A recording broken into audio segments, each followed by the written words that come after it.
Good evening ladies and gentleman. বলা হয়ে থাকে যে স্বাধীনতার পরে অথবা পৃথিবীতে বাংলাদেশ একমাত্র রাষ্ট্র যে রাষ্ট্র তার রাজনীতি, সংস্কৃতি, ক্রিয়া জগতে বাংলাদেশ প্রেমী তৈরি করার চেয়ে সবচেয়ে বেশি দালাল তৈরি হয়েছে বা দালাল তৈরি করেছে। অর্থাৎ বিভিন্ন দেশের বা পার্শ্ববর্তী একটা দেশের দালাল তৈরির কারখানা হয়েছে বিগত ৫৪ বছরে। খুবই দুর্ভাগ্যজনক একটা দেশের জন্য। আপনারা জানেন যে আমাদের দেশে এই পার্শ্ববর্তী দেশের অনেক দালাল তৈরি হয়েছে। রাজনীতিতে যতটা না দেশপ্রেমিক তৈরি হয়েছে তার চেয়ে বেশি দালাল তৈরি হয়েছে। তার মধ্যে এই দালালগুলার পরিচয় আপনারা জানেন। বিভিন্ন পার্টিতে বিভিন্ন ধরনের দালাল আছে। এই দালালগুলা সর্বনাশের মূল, যে কারণে দেশ কখনোই নিজের আপনার আত্মমর্যাদা, স্বাধীনতা, সার্বভৌমত্বকে গড়ে দাঁড়াতে পারে নাই কোমর সোজা করে। কেননা দালালরা সবচেয়ে বেশি ক্ষতি করে গেছে দেশের রাজনীতিতে পার্টিকুলারলি, এবং কালচারাল দালাল যারা এরা আরও ক্ষতি করে গেছে। আপনারা জানেন যে একটা দেশকে ধ্বংস করতে গেলে তার শিক্ষা এবং সংস্কৃতিকে ধ্বংস করলেই আপনার জন্য যথেষ্ট। আপনাকে এই দেশে পারমাণবিক বোমা নিয়ে আসতে হবে না। ঠিক সেই কাজটাই করেছেন আমাদের পার্শ্ববর্তী দেশের দাদারা। আপনি দেখেন আজকে এক দালালকে নিয়ে এসেছি। Sorry to say that, and I've been forced to talk about that, ladies and gentlemen. এই দালাল কি? এই দালাল হচ্ছে আমাদের ক্রিকেটের দালাল। এই দেখেন আপনি, উনি বলছেন যে আমাদের 90-99% ফাইন্যান্স আইসিসি থেকে আসে, এই আপনার তাই সব কিছু চিন্তা করে সিদ্ধান্ত নিতে হবে উনি বলেছেন। অর্থাৎ বাংলাদেশ টিমকে ভারতে পাঠাতে হবে। কিন্তু মুস্তাফিজ ইস্যুতে ওনার বক্তব্য নাই। আছে কোনটাতে? এটাতে। এই দেখেন দালাল তৈরি হয়েছে এবং দালাল উঠে আসছে। এই দালালরাই আগামীতে এটাকে বক্তব্য দেওয়ার বিভিন্ন পদ্ধতি আছে।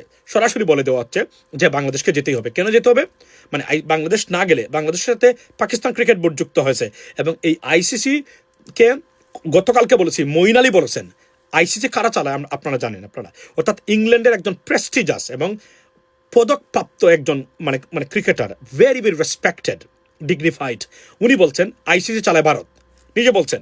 এটার প্রতিবাদ উনি না করে উনি বাংলাদেশ টিমকে ভারতে, কেননা তার ব্যবসায়িক স্বার্থ আছে, কমেন্টেটর হিসাবে যাবে অথবা পর্যবেক্ষক হিসাবে যাবে, কোনো টেকনিক্যাল সাইড কভার করার জন্য আইপিএলে যাবে, টি-20তে যাবে।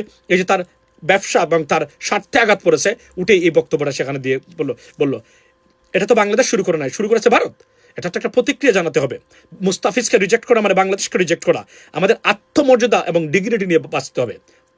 এই কারণে বাংলাদেশকে নিষিদ্ধ করে দিবে এতই সহজ? আইসিসি, পাকিস্তান আমাদের সাথে আছে। এখানে আরও একটা দেশকে যদি আমরা আনতে পারি, তাহলে আইসিসি এবং ফার্স্ট প্লেসে আইসিসির কোন প্রেসিডেন্ট কোন ভারতীয় হতেই পারে না। তার মধ্যে যে ভারতীয় হয়েছেন উনি ক্রিকেটের ক্রিকেট ক্রিও জানেন না, টেকনিক্যালি হয়তো খেলা দেখেন ভারতীয় হিসাবে। সৌরভ গাঙ্গুলি হওয়ার কথা আইসিসি প্রেসিডেন্ট, সেখানে হলো কি অমিত শাহর ছেলে। কিভাবে হয়? তো এভাবে যদি আইসিসি চলতে থাকে, সেই আইসিসি দ্বারা যেখানে তারা এই ক্রিকেটকে তারা তাদের রাজনৈতিক স্বার্থে, দেশকে কুক্ষিগত করার স্বার্থে, ইম্পেরিয়ালিজমের স্বার্থে তারা ব্যবহার করতে চায়, সেখানে কোনো বক্তব্য থাকতে পারে না। সুতরাং এই ধরনের ভদ্র এবং আপনাদের খুব কাছের দালালদের বিষয়ে সচেতন থাকবেন। এরাই বাংলাদেশকে কুক্ষিগত করে রাখেছে, এবং এরাই রাজনীতিতে, এরাই সংস্কৃতিতে, এরাই স্পোর্টসে, সব জায়গাতে এই দালালদের দৌরাত্ম। এই দালালদের বিষয়ে সচেতন থাকবেন। আমি এখনো আবার বলি, ধন্যবাদ সরকারকে তাদের ফার্ম পজিশনের জন্য। তারা বলছেন মুস্তাফিজের নিরাপত্তা দিতে পারবেন না, তাহলে বাংলাদেশের দর্শক এবং ক্রিকেটারদেরকে নিরাপত্তা কিভাবে দিবেন? ভেরি লজিক্যাল, এবং সবাই এটা সাপোর্ট করেছে বাংলাদেশের পজিশনকে। কিন্তু এই দালাল উঠে এসেছে, তার নাম হচ্ছে তামিম ইকবাল। সে কিছুদিন আগে ক্রিকেট বোর্ডের সভাপতি হওয়ার জন্য কিভাবে আমিনুল ইসলাম বুলবুলের মতো একজন যোগ্য ব্যক্তিকে ডিঙ্গিয়ে ক্রিকেটার ক্রিকেট বিসিবির সভাপতি হওয়ার জন্য উনি আসছিলেন। আমিনুল ইসলাম বুলবুল একজন ক্রিকেটার শুধু ছিলেন না, উনি বিভিন্নভাবে উনি আপনার সার্টিফাইড এবং লেখাপড়া করা আইসিসির সার্টিফাইড একজন আপনার একজন কোচ প্লাস একজন ম্যানেজার।